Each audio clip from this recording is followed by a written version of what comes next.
Iron Man, issue 14. So, folks, I know some of you still might not be on board with this book.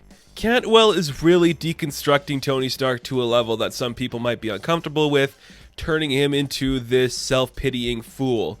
Well, I'm here to tell you, first off, that's always been the case of Tony. Second off, this is probably the best written Iron Man book in a very long time. And this issue is one of the best. Honestly, it might be one of my favorite interpretations or breakdowns of Tony Stark that Cantwell has done. And it's probably my favorite ever done for the character. Just because Tony is essentially that guy that can go through all of it and come out unscathed. But maybe this time he shouldn't. Maybe this time he should actually learn a lesson. So, in the last issue, we saw kind of like the climactic battle between him and Korvac. And it kind of ended with, like, one of them had to absorb the power cosmic. So Tony said, well, I can do it. I'm kind of a godlike guy. I'll take control of that, power cosmic and do it. And this issue is just him dealing with the fact of the power. So he kind of, like, wakes up floating in a bed, just drifting through space. And this is him like, this is the power cosmic, unlimited power, matter manipulation, everything I could ever want, I have now. So he's kind of like floating through space, like other stuff. He enters into this mirror that kind of takes him out of his reality, and basically it's this idea being presented here of like what Tony Stark is going to do with these powers. And then the rest of this issue is kind of a breakdown of what makes Tony Stark tick. So we go to Stark Manor, I think it's one random day, but as the more it goes on, we see him like as a child playing on the staircase, but then he just starts sobbing, and you're like, oh, this is probably the day his parents died. And he's like, everything changed that day, but nothing really did change. I was just there. No one really saw me. I just sat on that stairway for hours and nothing changed. Nobody noticed me.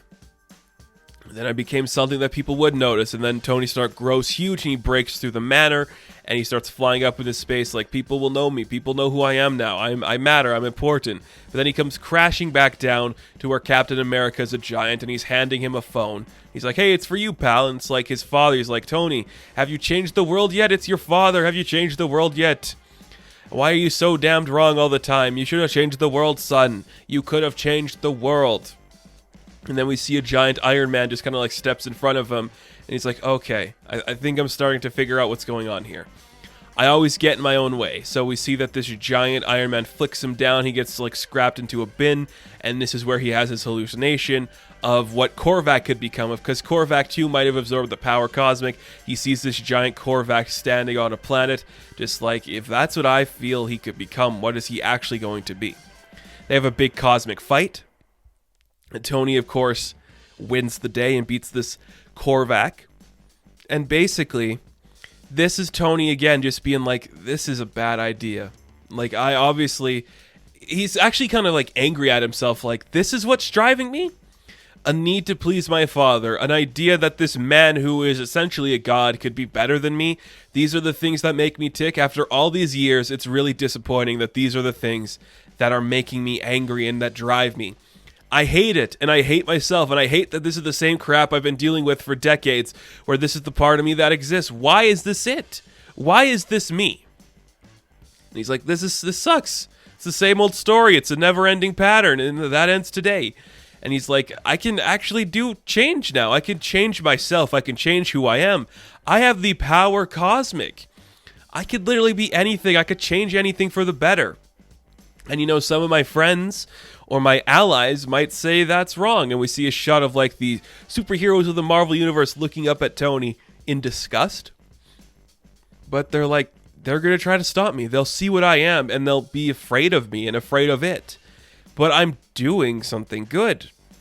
This is good. I can change so much.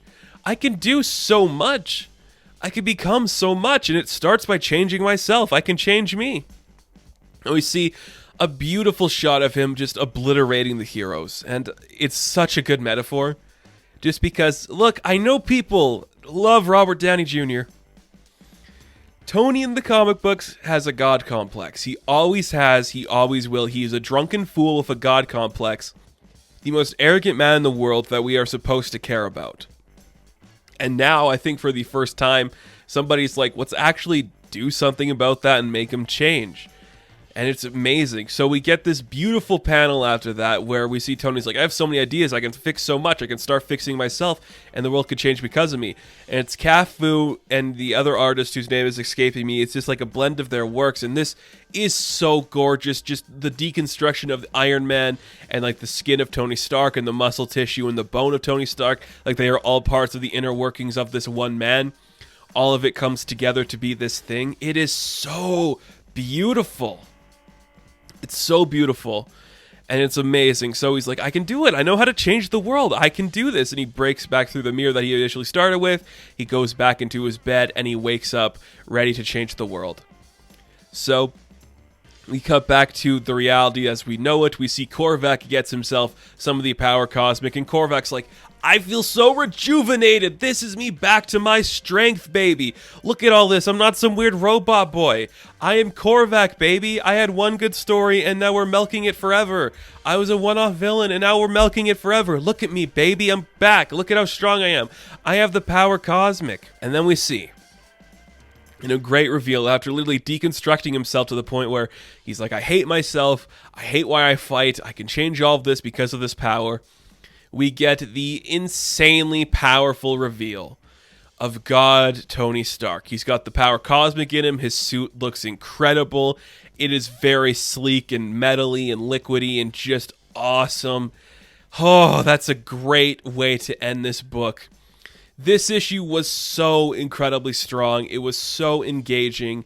It was brilliant. It's a great look at the character of Tony Stark, just taking him back to a basic start where he was, where it's like, my parents died, my world collapsed, but it didn't really collapse. I became an Avenger.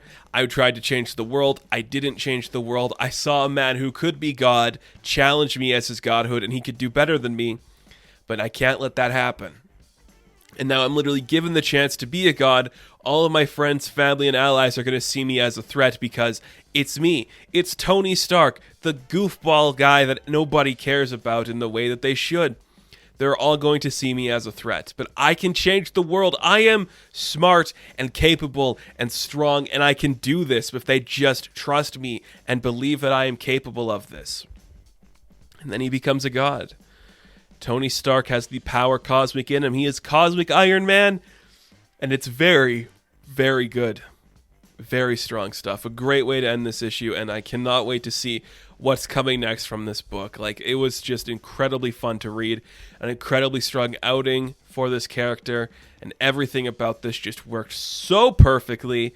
Gorgeous artwork, gorgeous writing, just a solid book that's worth your time. It is well worth it. So, Iron Man, issue number 14, I am going to give a 9 out of 10.